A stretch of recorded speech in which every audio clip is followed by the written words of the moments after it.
Selamat datang di episode pertamanya The Weekly Wise, episode perdana di YouTube. Nama gue Bijak kalau buat lo yang belum tahu. Mungkin ini episode perdana gue di YouTube. Pertama kalinya gue bikin sesuatu untuk YouTube. Tapi gue udah cukup lama ini bikin konten di Spotify yang uh, suara doang gitu. Jadi gue pertama kali di YouTube ini, you can check out my podcast Kursi Goyang with my good friends to fail.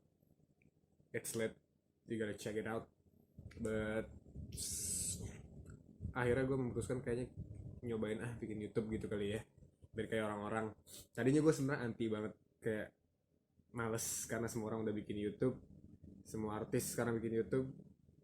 Tapi kayaknya seru sih, jadi fire away. uh, Channel ini atau gue sering banget nge-label diri gue sebagai The Weekly Wise karena nama gue bijak. Jadi ya oke aja, it's good I think. So kenapa akhirnya gue memutuskan untuk bikin YouTube dan The Weekly Wise? Karena gabut sejujur-jujurnya. Iya, dan gue seneng ngomong.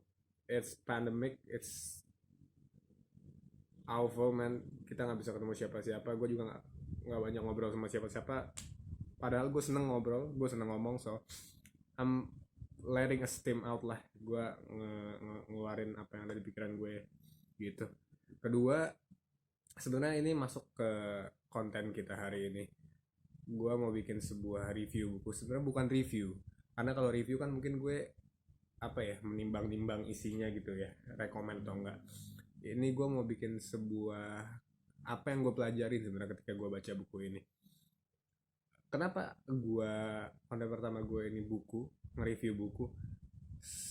Sebenarnya karena gue dari dulu senang baca buku, tapi gue dari dulu benci banget sama yang namanya buku-buku self helps, motivasi atau biografi yang agak-agak bosen kayak gitu.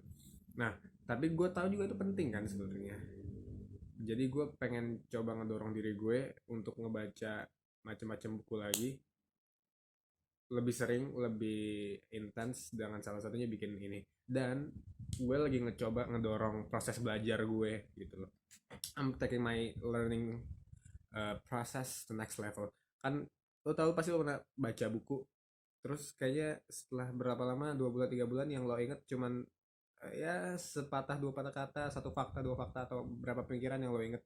Nah, I think kalau gue coba ngejelasin kayak gini, gue bakal lebih banyak yang nyantol gitu. Jadi lebih efektif, lebih efisien pelajaran atau ya yang gue baca dari buku itu. So kalau lo mau dengerin, thank you banget, karena ini episode pertama. It's gonna be shitty, sangat-sangat akan sampis. Sebagai lo tahu, episode pertama, lo tidak banyak berekspektasi sama gue gitu lah. Ya gitu deh, gue juga akan bikin video ini kayaknya raw banget, nggak banyak edit karena gue males ngedit banyak-banyak. Dan ini sebenarnya gue udah cukup ngantuk tadinya gue pikir nggak usah lah gitu. Tapi sebenarnya ide ini udah gue endepin kayak seminggu 2 minggu. Terus gue pikir kalau nggak gue take, kalau nggak gue rekam kayaknya gue nggak akan mulai ini gitu. So we're just gonna drop to it, kita akan jump to it. Hope you enjoy. Anyway, kalau lo bosen liat muka gue, kalau lo awkward mungkin liat muka gue, I think I'm gonna pause it, the audio version of this video di Spotify-nya The Weekly Wise. Gue akan ngedrop semua link Weekly Wise atau podcast Kursi Goyang, podcast gue satunya lagi, di description pastinya. So here we go. The first book. Oke, nggak gini nih. Gue kasih background dulu kenapa gue pilih buku ini. Salah satu alasan akhirnya gue mau ngedorong ngedorong gue untuk membaca buku self help dan biografi, motivasi dan lain-lain, karena ya uh, identity crisis lah, anak muda gitu kan. Gue banyak banget galau, banyak banget sama my plans, my goals, and so on and so on. Gue mulai mikir aduh gimana karir gue, sekolah gue, bla bla bla bla gitu deh. Gue harap sih lo ngerti ya, karena kemungkinan besar kita seumuran, atau mungkin lo kenal gue yang lihat video ini. So I think one of the best way to learn about life is learning other people life. Selain apa, gimana caranya bisa belajar hidup atau belajar jalan-jalan yang ada di hidup, mungkin ya dengan mempelajari hidup orang lain gitu. Dan biografi, baca baca biografi salah satunya menurut gue oke banget. So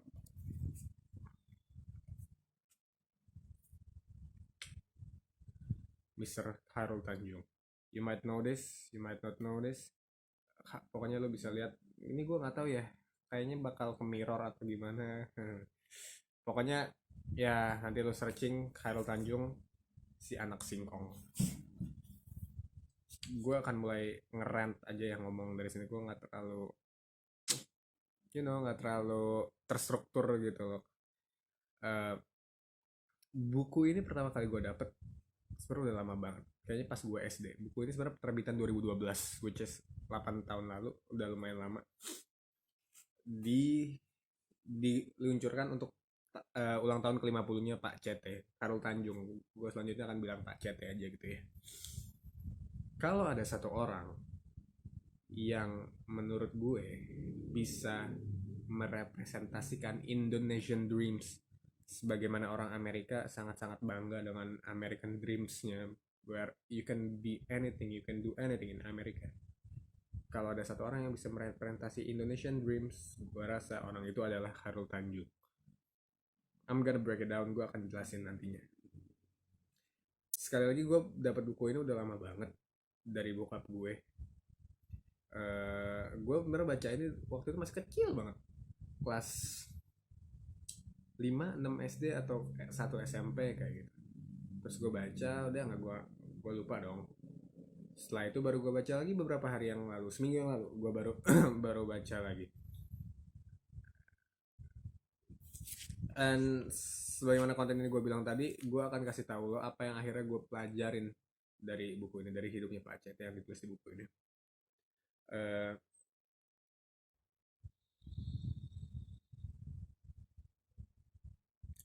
I'm gonna give you a brief history dulu. Gue akan kasih lo sejarah singkat dulu supaya lo punya satu frekuensi sama gue soal Pak CT ini kayak gitu ya.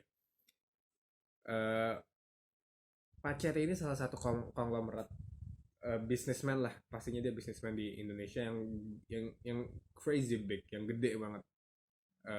Perusahaannya banyak, multi level juga di berbagai bidang. Tapi yang gue seneng banget dari Pak CT ini, Doi itu mungkin salah satu orang keren yang underrated di Indonesia. Underrated, yes.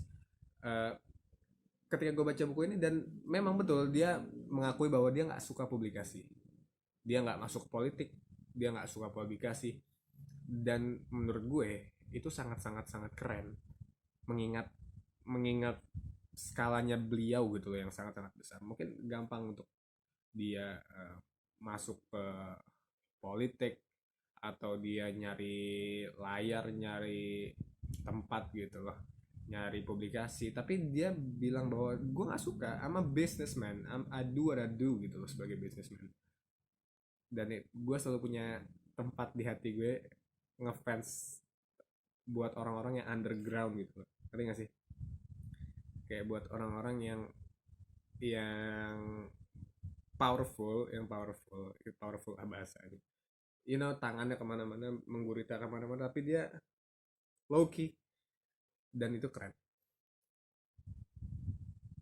Perusahaannya yang mungkin lo tahu itu Trans TV, Trans 7, Transmedia, Detik, yang gue tahu ya. Gue nggak tahu pas dia udah nambah apa nggak. Bank Mega Syariah, Carrefour, sempet Trans Studio, pokoknya Transmedia lah. Itu salah satu yang paling terkenal. Selain itu juga Mega. Dan mungkin lo tahu juga sama anaknya sekarang kalau gue perhatiin cukup cukup eksis lah ya. Dia ada di YouTube juga, bikin konten ngobrol-ngobrol juga. Nah, Putri Tanjung. Jadi dia anaknya Hairul Tanjung. Kalau lo tahu anaknya, lo tahu bokapnya keren banget. Jadi gini, a brief history, mungkin gue ceritain dulu sedikit soal biografinya gini ya. Kenapa gue bilang Pak CT ini sanggup atau orang yang paling tepat merepresentasikan Indonesian Dreams? Karena dia itu bener-bener dari nol, seperti SPBU, tapi ini beneran dari nol. Mungkin lo sering denger kali ada artis, ada pejabat, konglomerat, pengusaha gitu, dia bilang, ya dulu saya susah bla bla bla, tapi susah lo kita sama-sama tahu susah yang dimaksud itu susah gitu loh ya. Dia masih masih punya orang tua yang mampu, dia masih bisa dapetin privilege lah kayak gitu. But it doesn't work like that for Pak CT. He literally start from the bottom. Uh, Miskin semiskin miskinnya, beliau tinggal di salah satu gang, apa ya, kawasan yang paling kumuh waktu itu di Jakarta. Untuk menggambarkan kemiskinannya, bahkan di rumahnya nggak punya kamar mandi. Jadi dia tuh tinggal di uh, satu petak rumah gitu loh, yang satu ruangan apa gimana gue nggak tahu. Dan satu ruangan itu diisi sama 8 orang, tidurnya berhimpit-himpitan, dan bahkan nggak punya kamar mandi. Jadi dia harus pakai kamar mandi umum. Bahkan di sini diceritakan kesusahan ekonomi yang pahit banget ketika misalnya dia harus makan telur dadar satu biji dibagi 7, dibagi 8 orang. Pokoknya susah. Ketika gue bilang susah, ini susah pun. Kita fast forward sedikit, ketika beliau akhirnya mau kuliah, nyokapnya itu sampai ngegadein kain halus. Kain halus itu apa ya, mungkin ya intinya harta yang berharga banget dari nyokap itu rela jual untuk akhirnya Pak CT kuliah untuk mendapatkan pendidikan yang lebih tinggi. Itu segimana miskinnya dia. Dan perjalanan profesional beliau pun sebenarnya mulainya dari kecil banget ya, dari jualan-jualan kecil sampai akhirnya yang agak noticeable itu ketika dia masuk. Yang lucu, dia FKG loh, dia dokter gigi. Dia awalnya megang fotokopian, terus dia sempat megang beberapa proyek, dia supplier alat-alat dokter gigi untuk praktikum, sampai akhirnya dia lulus, dia jadi kontraktor, dia sempat jualan mobil, sampai yang lagi gede lagi, yang lebih formal, dia akhirnya bikin sebuah pabrik sepatu, sampai dia akuisisi Bank Mega Syariah, Trans TV, dia akuisisi Trans 7, bikin Trans Studio, terus beli sahamnya Carrefour juga. Pokoknya akhirnya menanjak dari situ. And you can read it, lu bisa cari soal biografinya atau perjalanannya dia di internet atau di YouTube, atau lu bisa baca buku ini. Nah, ke bagian yang paling penting, inti dari konten ini. What did I learn? Apa yang akhirnya gue pelajarin dari sini? So much. Apa yang akhirnya gue pelajarin dari sini? Banyak banget. Selain pertama tadi, gue tahu dia tuh susah. Pak CT ini susahnya susah gitu, dan he can climb his way up to where he's belong. Nah, salah satu yang nomor satu banget, yang pastinya dia pengen underline di sini, yaitu yang dia bilang jalan Sparta. Iya, dia ngebilang ini jalan Sparta atau hard work lah intinya. Dan karena baca Pak CT ini, somehow gue yakin bahwa hard works itu bisa mendatangkan miracle, bisa mendatangkan keajaiban. Lo tahu nggak gimana caranya beliau bisa dapet Bank Mega? Jadi ceritanya, dia ditelepon sama orang BI-nya langsung, sama pejabat Bank Indonesia. Terus ditelepon, dia bilang ini, "Hei Pak CT, ini ada bank nih, mau nggak Pak?" Set, kayak kacang. Jadi gitu, Bank Mega itu awalnya sebuah bank yang sakit berat lah. Kasnya merah, kreditnya macet, debiturnya bermasalah, manajemennya, SDM-nya bermasalah. Bahkan kalau digambarkan di buku ini, ketika diakuisisi awal-awal banget, which is tahun 90-an atau 90-an lah, mereka cuma punya 2 komputer. Jadi di satu di cabang yang di mana, yang satu di cabang yang di mana gitu. Dan akhirnya ditawarin langsung sama Bang Abei untuk di take over, untuk dibenerin lah gitu, untuk disembuhin.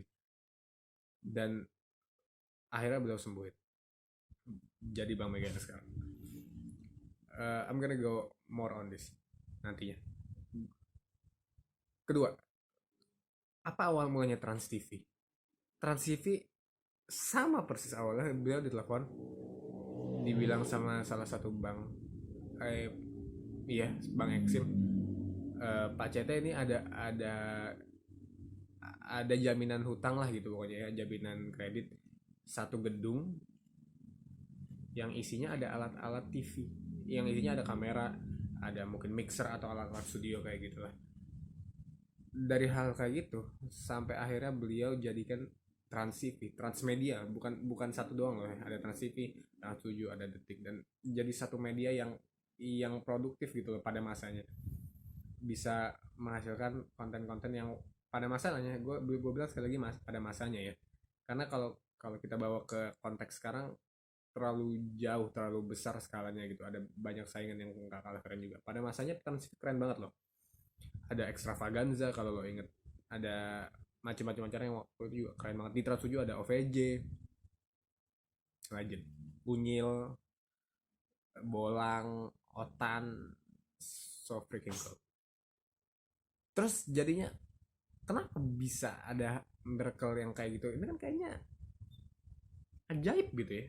Bisa tahu-tahu dapat telepon, dapat tawaran kayak gitu. Tapi sebenarnya karena jalan Spartanya beliau melabel ini sebagai jalan Sparta, hard work. Ketika Pak CT ini take over Bank Mega, di sini diceritakan bahwa dia itu hampir tiap hari, nggak, ini bukan bukan pas Bank Mega dong nih, ini kayaknya udah jadi lifestyle beliau, hard worknya itu sampai pulang pagi setiap paginya. Dan dia tuh tipe orang yang turunnya tuh turun langsung gitu ke lapangan. Ketika dia take over Bank Mega waktu awal kan lagi sakit banget nih, lagi sakit parah, lagi bank parah lah gitu, itu dia turun seturun-turunnya, bahkan dibilang dia meeting tiap hari itu sampai dini hari, sampai jam 2 jam 3 tiap harinya. Dan cuman pakai lampu colok gitu sama timnya, karena katanya dia nggak mau overcharge ke gedungnya gitu, karena ya masih merintis lah ya. Oke, pun ketika dia masuk ke Trans TV dia nggak sedikit value-nya yang dia keluarin, nggak sedikit effort dia dari dana, dari waktu, dari tenaga yang gokil-gokilan deh pokoknya. Nah, dan satu prinsip yang nonjok banget di buku ini ketika dia bilang, gue nggak mau masuk ke satu sektor sebagai bisnismen, gue nggak mau ekspansi ke sebuah sektor yang baru, kecuali kecuali gue bisa jadi nomor satu, atau paling pahit-pahitnya gue jadi nomor dua. Jadi don't start what you can finish. Itu sih yang paling gue pelajarin pertama, hardworking, dan jangan setengah-setengah. Don't start anything that you can finish. Kalau lo mau nyobain sesuatu, nyoba tuh boleh nggak ya? Kalau kata Yoda, Master Yoda, there is no try, only doing. Ya pokoknya jangan nanggung lah, jangan setengah-setengah. Kalau lo nggak bisa jadi nomor satu di satu bidang, mendingan nggak usah lo masukin gitu. And that's cool man, and that's cool. Nah, yang kedua itu jangan lupa sama kulit lo. Don't forget where you came from. Jadi di buku Khairul Tanjung ini ada satu bab khusus yang ngebahas soal ini. Di buku Khairul Tanjung ini hal itu nggak ditulis chronological ya. Jadi eh, nggak kayak SD, dari kecil SD SMP SMA terus kuliah terus apa gitu sesuai jentang waktu, nggak. Jadi ditulis berdasarkan poin-poin yang sekiranya Pak CT kayaknya mau sampaikan gitu ya. eh, ada satu bab soal memperalat silaturahmi, soal alma mater. Jadi beliau ini dulu SMA-nya di Budut, SMA 1 Budut. Kuliahnya di Dokter Gigi FKG UI. Nah, di Budut ini gokil sih. Beliau tuh sangat-sangat entitled gitu, sangat-sangat oke, gue tuh anak Budut, gue tuh, dia tahu dari mana asalnya dan beliau bangga dengan itu. Ketika beliau keluar, ya pokoknya kan ada pergeseran macam-macam lah, ada mungkin ada dasi turun, mulai gimana ya dari sini. Intinya gini, beliau berhasil memimpin eh, lingkaran alumni gitu ya, lingkaran alumni Budut untuk akhirnya datang lagi ke Budut untuk ngebangun Budut kembali. Jadi ketika beliau akhirnya menjabat sebagai ketua alumni, dia bisa bikin dia bisa bikin reuni akbar. Dan reuni akbar ini sampai masuk ke skor muri loh. Reuni satu sekolah yang datang 10.000, digelarnya tuh di mana gitu. Shit man, it's crazy. Dia bisa ngekoordinir semua itu untuk balik dong, ini sekolah lu gitu. Itu sebenarnya spirit yang gue ini banget, untuk balik ke roots loh. Dia tahu Budut gimana, dia akhirnya balik ke Budut, dia bisa ngumpulin teman-temannya. Dan for one reason, untuk ngegedein lagi Budutnya, akhirnya dia bikin sebuah campaign, dia bikin fundraising untuk akhirnya nge ngebangun Budut lagi sampai jadi sekolah yang keren banget. Kedua, di buku ini berkali-kali dia bilang, bahkan bab terakhir kalau nggak salah apa epilog gitu, dia bilang saya ini kompilasi, saya ini gabungan dari apa yang ada sebelum saya, which is keren banget karena he knows where he come from, dia tahu rootsnya gitu loh. Dan ini menurut gue salah satu kelebihan orang yang crawling ya, yang ngerangkak gitu, nggak instan. Jadi dia bisa tahu pahitnya dan dia tahu gimana caranya berterima kasih. Dia terima kasih banget sama lingkungannya, bahkan dia bawa ekskul dulu waktu SMA SMP, dia ikut teater, dia ikut kir, ikut macem-macem. uh,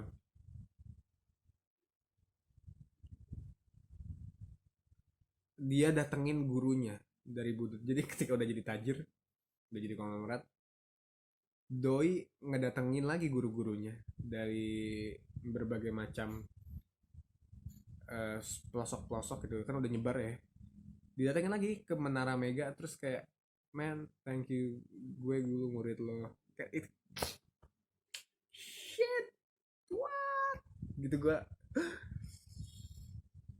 kenapa menurut gue spesial banget, karena gue pengen banget, jujur gue kangen dan sayang banget sama guru-guru gue SMP SMA. Wih gokil.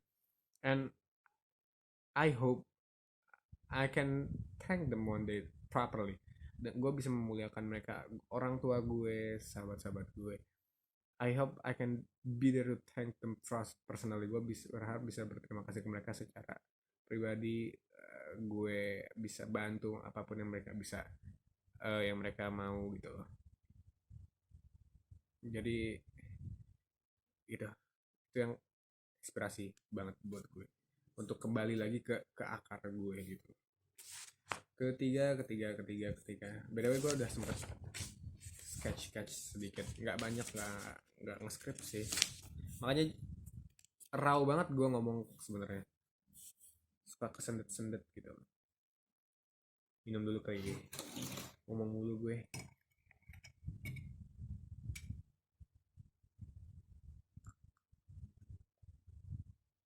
Jamnya mati ya betul.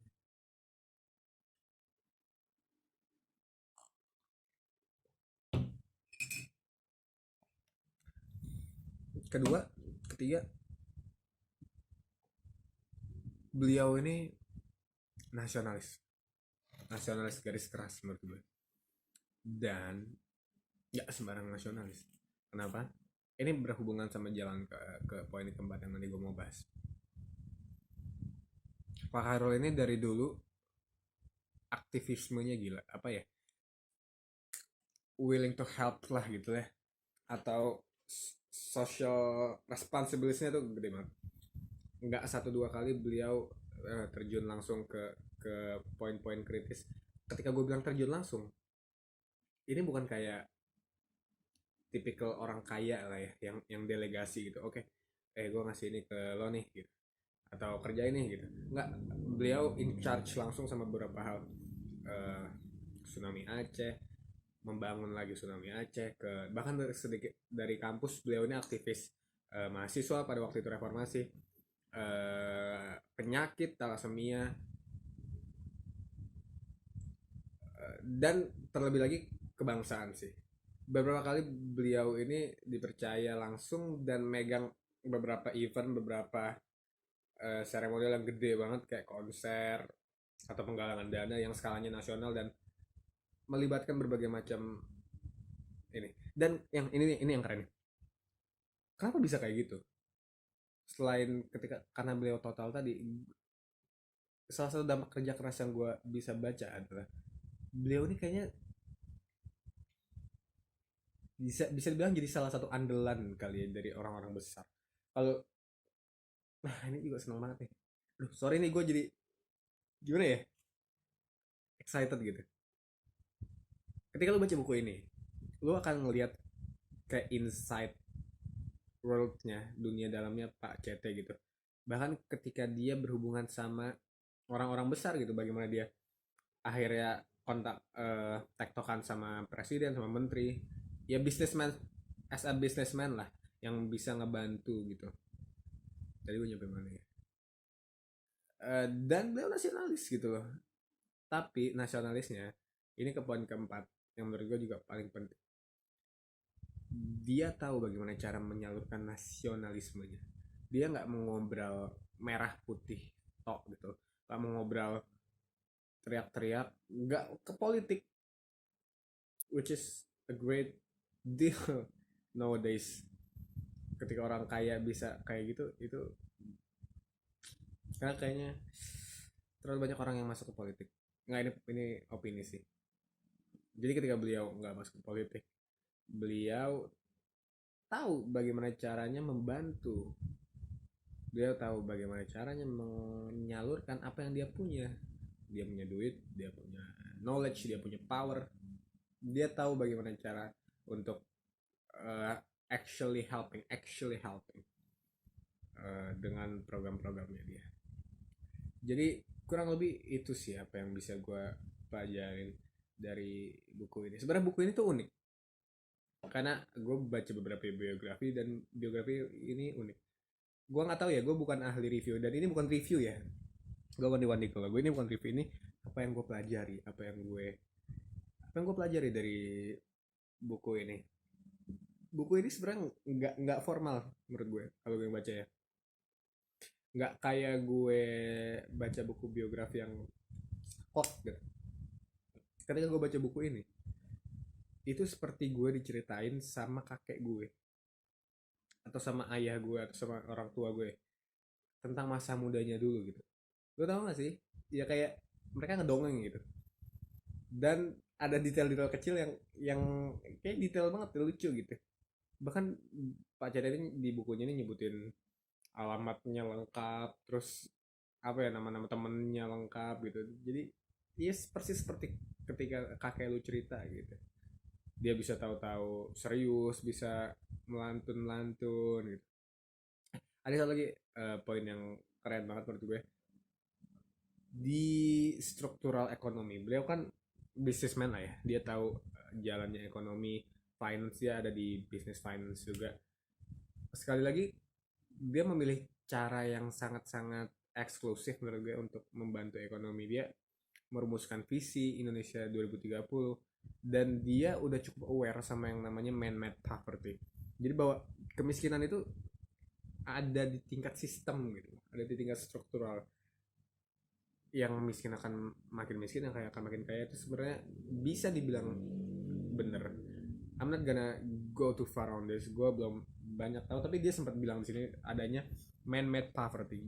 Jadi kemiskinan yang ya udah cukup mendalam kayak ya, bisa dibilang kayak gitu. Dan kenapa ini keren sekali lagi, karena gue bilang dia ada dari kemiskinan. gitu, dan dia underrated sekali menurut gue. So kalau lu berhasil nonton sampai sini, terima kasih sih. Gue nggak tahu ini bakal menarik atau enggak. Please please please let me know if you watch this, tell me what's up, and so on and so on. Gitu aja dulu kali ya. Gue udah gak nyangka sih 31 menit, 30-an menit untuk video pertama gue. Gue akan bikin beberapa video kayak gini lagi untuk menyenangkan hati gue, dan semoga lo bisa belajar juga apa yang gue belajar. Terima kasih banyak sekali lagi, dan I'll see you soon. Gue akan ketemu lagi secepatnya di episode Weekly Wise selanjutnya. Ciao.